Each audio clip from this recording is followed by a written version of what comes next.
I have had companions ask me while in the jungle why they didn't see more of the wildlife.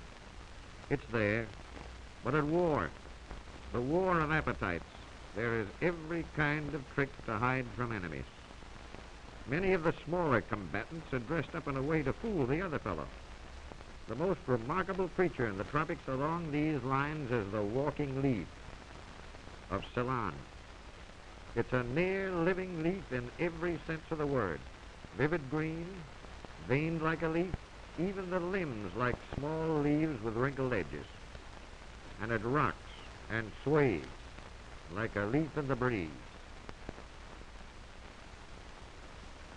The walking stick has the same idea, only its shape is a bit different, like a thin twig, and it can do a wiggly little dance like the leaf insect. There are many kinds like this in the tropics.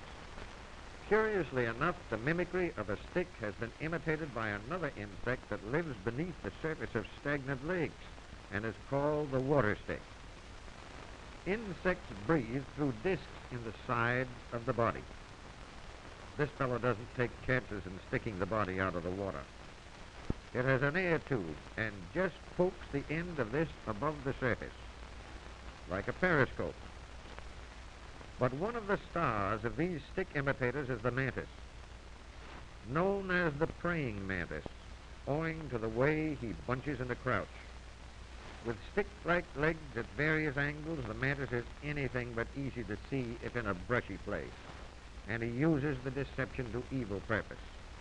He isn't timid or trying to dodge the other fellow in his twig-like makeup. He is a disguised enemy waiting to take the passerby for a ride. Here is the only insect that can give you an insolent and intense stare, that can turn its head, that is alleged to practically hypnotize its victims. A silly grasshopper has no idea of the nature of such a motionless stick-like form before it. Whole chapters and stories have been written about the mantis, which has been called the world's strangest insect.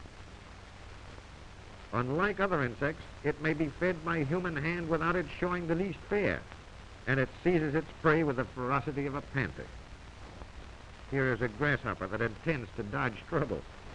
In mimicry, the rock grasshopper is a match for the surfaces on which it basks, and mimicry is a common kind of protection. Tree toads match and blend with the bark and lichens on which they live, not only in color but in texture and mottling of the skin. I've almost had my nose on them before I found them. And that brings us to the point why some of the fur animals are brown in the summer and white in winter.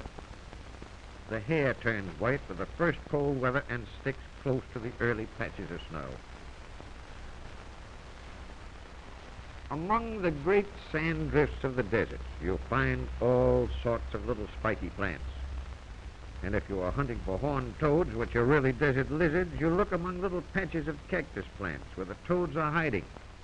They shuffle the sand over their backs and leave only their spiky heads peeking out. It's hard to tell which is a toad or a sprouting cactus. You take a stick and dig under little mounds of sand or what may appear like small cacti.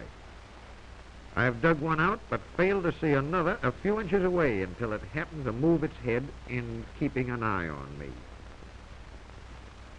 Then again, they are hard to see even in the open, as they bask, flatten to the ground, and their hue is the same as that of the desert sand. Hues of pink or of yellow, precisely matching the sand. There is a kind that has a perfect crown of sharp spines.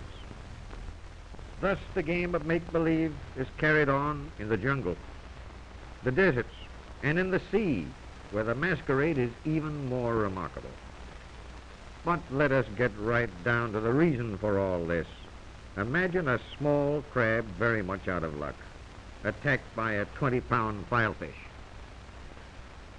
The rock crab has always worried about these strong-jawed fish. He lives in a bad neighborhood. There are many dark alleys. He has always fitted a dead sponge to his back, a tough old sponge with a big dent in it. And what fish would think of swallowing a sponge. But he has grown fat, and the sponge he was wearing kept popping off like a hat in a breeze, and tide currents are like the wind. This sponge has a good dent, but it's quite a job to jam it over a fellow's back. However, it looks like a good fit, and thus disguised he can dare that filefish to choke in swallowing such a mouthful. Isn't that smart? They are wiser than you think. Such enemies as the big filefish have taught the hermit crab to seek an empty shell, jam his body within it, then carry the defensive armor around with him. Sort of a walking tank arrangement. He outgrows and discards an old shell, then shops around for a new one. Of two empty shells, one may be too tight for chest expansion. Then again, another may look better.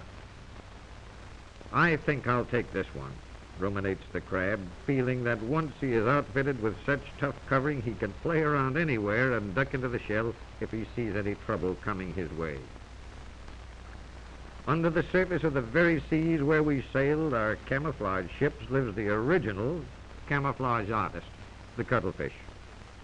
He can go a several points better by being blotched one minute and striped the next.